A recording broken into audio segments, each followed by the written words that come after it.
No se trata nomás de pararme a hablar o de ponerme a escribir, sino que tengo que tener en cuenta estos elementos cuando voy a construir una argumentación. Entre las características del orador, Aristóteles menciona las siguientes. Primero, que tiene que producir impresión por su carácter. ¿Sí? Tiene que ser alguien, por ejemplo, seguro al momento de expresarse. ¿Sí? Si es seguro, no va a convencer, porque parece ni siquiera convencerse a sí mismo. ¿Sí? Por ejemplo, no sé si les ha pasado a mí yo me divierto mucho en mis clases, ¿no? Y de repente el alumno, es que no sé si podría, o sea, le pregunto, ¿me podrá? Y el alumno ya dudó de lo que iba a decir. Y yo, no es que no me diga eso, no me pregunte, usted expresa lo que tiene que decir, no se muestre inseguro al momento de expresarse, diga con seguridad lo que tenga que decir. Es incluso una tontería dicha de forma segura es más plausible que una verdad dicha de forma dudosa. ¿Sí? Entonces, ese por ejemplo también dice Aristóteles, el buen orador tiene que ser alguien competente, capaz de hacer valoraciones éticas, morales. Ahora sé que Aristóteles dice, el arte puede ser utilizado para el bien y para el mal, pero para poder incluso darle una dirección al discurso, tengo que ser capaz de distinguir el bien del mal, para empezar. Y por lo regular, obviamente, debe de elegir el bien para dirigir el discurso en ese sentido. Y por último, debe de estar familiarizado con la técnica de argumentar de manera lógica, de saber las formas de los argumentos. Mi compañero que va a exponer aquí el próximo lunes, él les va a hablar de las distintas formas de argumento en el derecho. Tenemos que estar acostumbrados a esas fórmulas. Todos estamos acostumbrados a las clásicas, ¿no? El argumento a contrario sensu, el argumento a simile, el argumento a fortiori, pero hay 10 tipos de argumentos que son los más utilizados. Debemos estar familiarizados con todos ellos. El de reducción al absurdo, por ejemplo, se utiliza poco, pero que es válido en derecho. Debemos estar acostumbrados. Él va a hablarles el próximo lunes de todos los argumentos y los abogados debemos de conocerlos ahora sí que como, con perdón de la expresión, espero que nadie lo cuenta, pero debemos de aprendérnoslos como el padre nuestro, ni de memoria. Es que todavía, díganme si no, hasta los que no son creyentes en ejercicio, se lo saben de memoria, ¿no? El padre nuestro lo aprendimos de memoria y entonces somos capaces de recitarlo casi. Entonces, así debemos de hacerlo con las formas de argumentar lógicamente el derecho. Las debemos de conocer todas. Y, preferentemente, debemos de ser capaces de utilizarlas todas. Aunque utilicemos casi siempre, o en mayor medida unas que otras.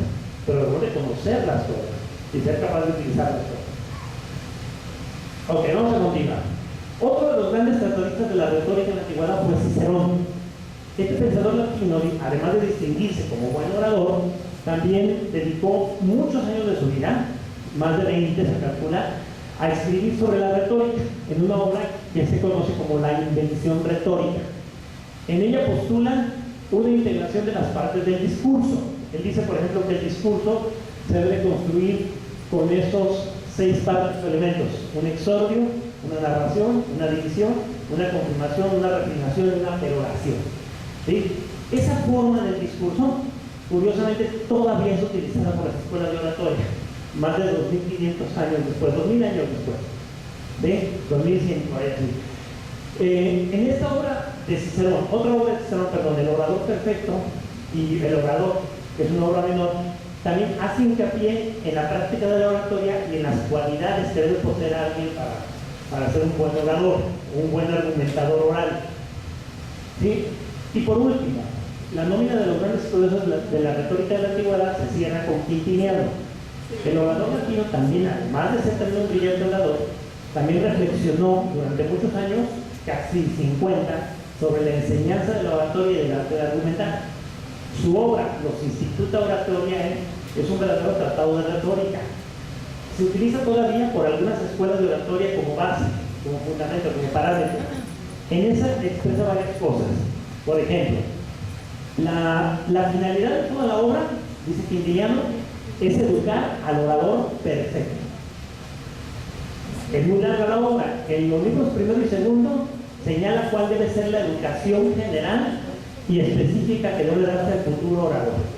Señala, por ejemplo, en el primer libro señala la educación general, que se debe educarse en moral, en ética, que es lo mismo, debe educarse en filosofía, debe educarse en arte, debe educarse en lenguaje, obviamente, debe educarse en poesía. Él, por ejemplo, recomendaba básicamente dos ejercicios importantísimos para el futuro orador: los ejercicios vocales, los famosos trabalenguas, ¿sí? Y también la recitación poética. Y él hablaba de que debería de conocerse la poesía, que es una de las formas de la retórica, es una de las formas de la argumentación, ¿sí? No práctica, más bien no, de carácter impráctico, pero debería de conocerlo el futuro orador, ¿sí? O sea, él no considera que sea un conocimiento inútil, como desgraciadamente ahora se considera, ¿no? Ahora, por ejemplo, la poesía está de alguna manera relegada como algo para débiles o para gente sin que hacer, ¿no? Aprendemos ya poca poesía, y no se digan las escuelas de derecho, ¿no? En el libro segundo habla de la educación específica que debe recibir el orador, ¿sí? Y se centra sobre todo en el uso del lenguaje. Los libros tercero a undécimo se dedican al estudio de las partes de la retórica, entendida como un proceso argumentativo. ¿Qué partes debe seguirse en la construcción de un argumento? Dice, primero debe de buscar los argumentos, seleccionarlos, darles una estructura, exponerlos y finalmente cerrar. En el 12º libro, en el 12º, en el último libro, en el libro 13, se dedica al estudio de las cualidades morales. Lo cierra con eso. ¿Cuáles son sus cualidades morales del buen orador, ¿no? Para que no se caiga en un ejercicio vicioso. Durante toda la Edad Media no van a existir tratadistas de importancia que se dediquen a reflexionar sobre la retórica, sobre la filosofía retórica, ¿no? Habrá que esperar hasta la Edad Moderna y ya incluso hasta entrado el siglo XX para que volvamos a encontrar muchos autores que se dedican a ello. Esto es a lo que se refiere a la nueva retórica. Ya en el siglo XX, por ejemplo, vamos a encontral autores del nivel de Perelman o de Theodor Diderot que se van a dedicar exclusivamente a esos temas. Manuel Atienza, en castellano, por ejemplo. También entre los escritores en castellano, al argentino Garzón Valdés, por ejemplo, que dedica varios de sus libros al tema de la argumentación. En México, quizás quien más se ha dedicado al tema de la argumentación retórica sea Rolando Tamayo Zamorano, y que tiene varios libros sobre el tema.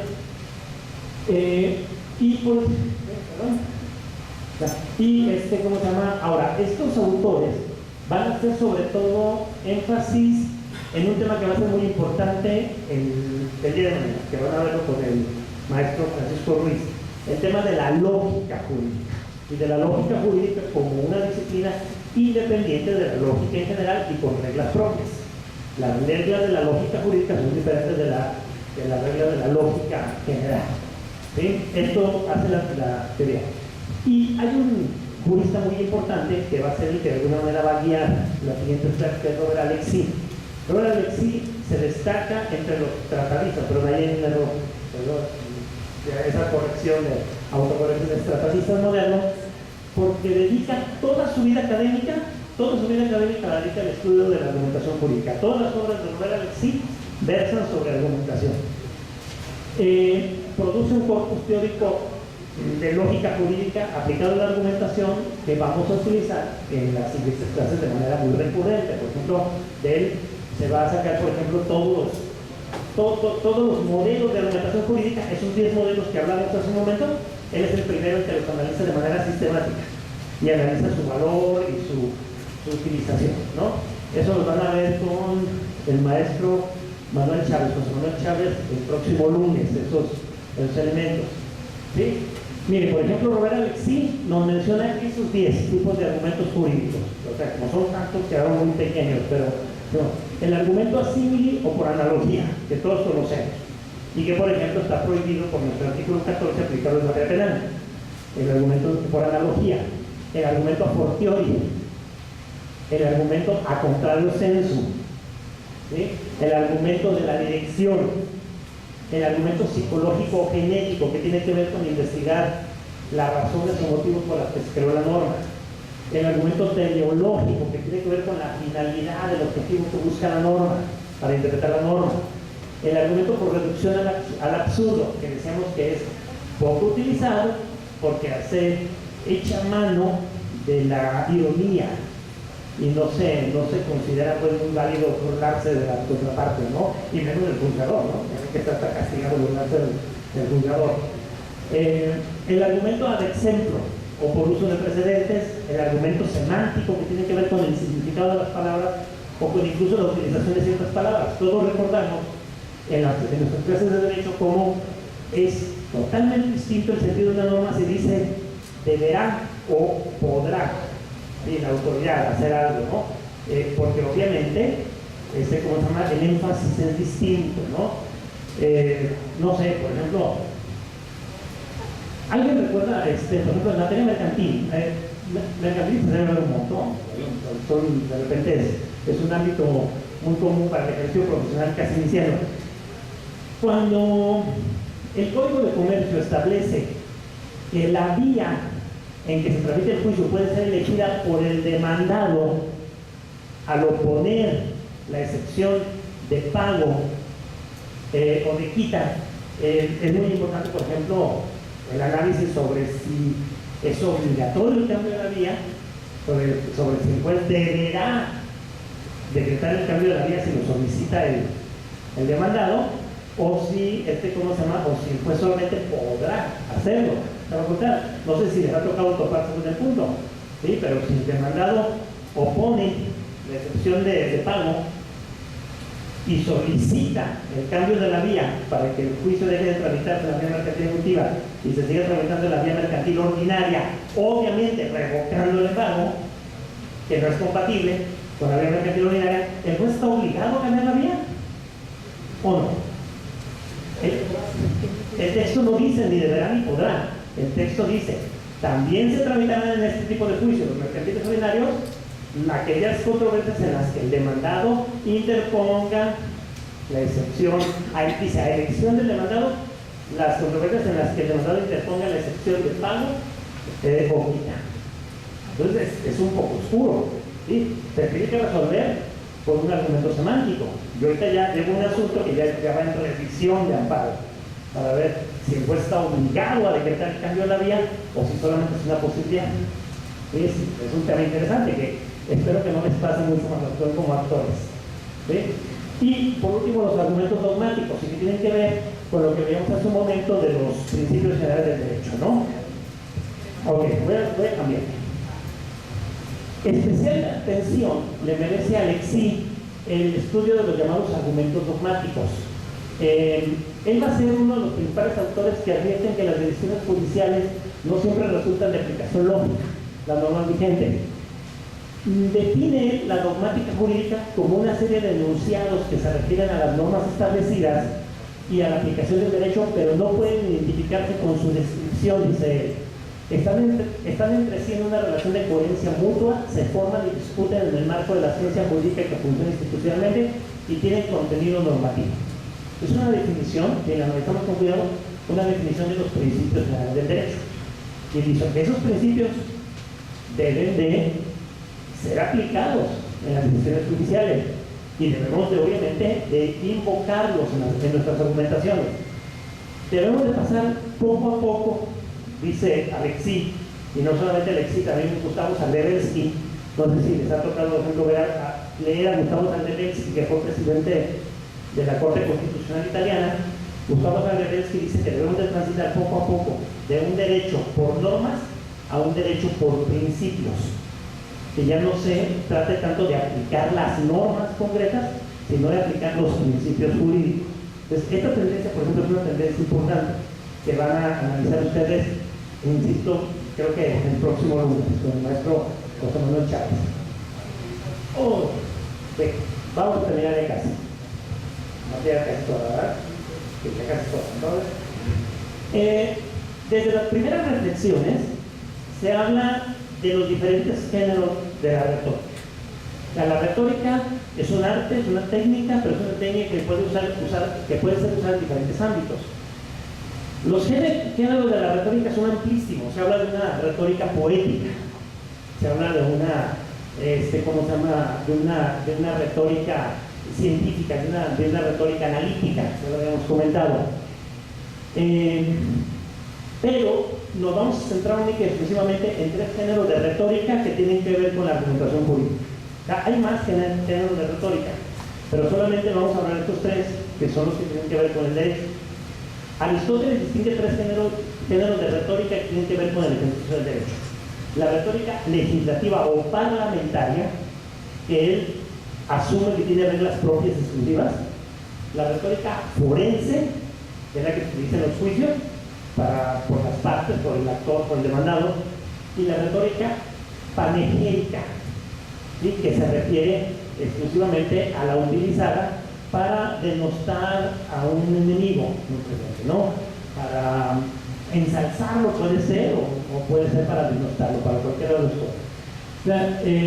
También es importante esto, es decir, la retórica como disciplina general nos habla de las reglas del discurso, de la forma de construir argumentos convincentes, de la forma de exponerlos.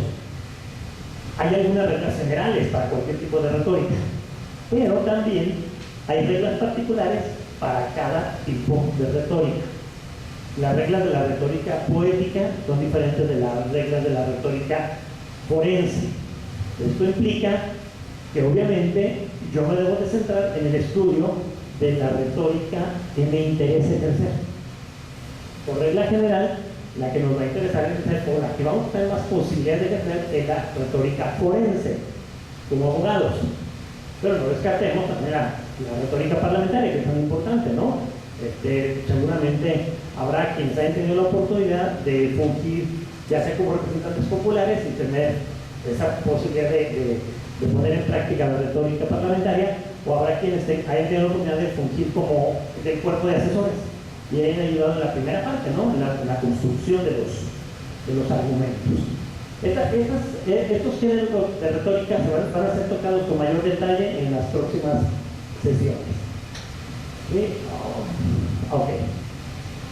Bueno, yo creo que en este tema ya hemos dicho mucho, ¿no?, sobre la importancia, porque es importante. Me gustaría irme al último elemento que vamos a ver, que es la estructura argumentativa de la sentencia.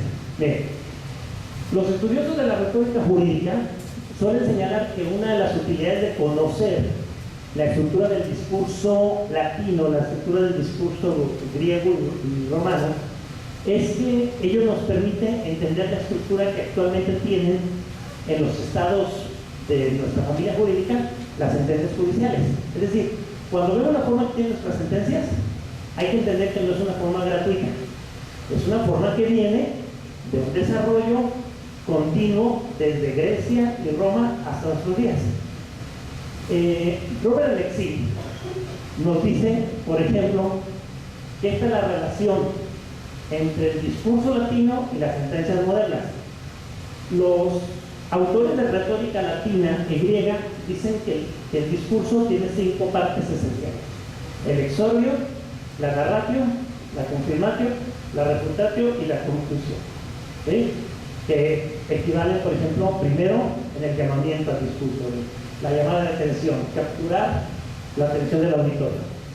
La narratio consiste en, como su nombre dice, narrar, contar en el sentido literario, contar los hechos, contar lo que está sujeto a discusión. La confirmación se refiere básicamente a ya la expresión de los argumentos que van a servir para decidir la disputa, decidir la controversia. La refutatio consiste en el análisis de los argumentos contrarios, en su desechamiento. Ok, los argumentos que van a decir que son estos, pero hay argumentos contrarios, son estos otros, pero no son válidos por esto. Refutarlos, destruir los argumentos contrarios. Y por último, la conclusión, que es ya el tema de definir, ahora sí, las decisiones concretas, prácticas a las que lleva el discurso. Dice Robert Alexis que esta estructura del discurso latino es el que ha influenciado en la forma de las sentencias modernas. Dice, por ejemplo, que el exordio dio en nuestro derecho nacimiento al visto, que es esa llamada de atención que después nos avisa: a ver, voy a dictar sentencia, listos para llamar a la atención. Dice, es esa llamada de atención lo que nos dice: voy a empezar el discurso. La narratio, básicamente, dice Alexis, se parece a los resultandos en la sentencia, donde después nos narra los hechos que tienen que ver con la sentencia que va a dictar. Los considerandos es esa parte donde el juez analiza los argumentos a favor, los argumentos en contra, fuerza uno, los toma, dice por qué son válidos y refuta los argumentos contrarios. ¿Sí? Cualquiera que vayan a ser los válidos y los contrarios, los de la parte actora o los de la parte demandada. Y la conclusión es la que da nacimiento a los puntos resolutivos. Es decir, la estructura de la sentencia en los estados romano-canónicos, de la familia romano-canónico-germánica, no es gratuita, no es una estructura que se le ocurrió a alguien así, un puntazo, ¿no? Así, un chispazo, no. Es una estructura que viene del discurso latino, que de ahí se ha desarrollado, que de ahí ha evolucionado hasta caer en eso. El tema de la estructura de la sentencia lo van a ver en la última sesión del curso con la maestra Alicia Ramona. ¿Sí? Y yo con esto concluyo la exposición. Les agradezco su paciencia, su atención. Muchas gracias.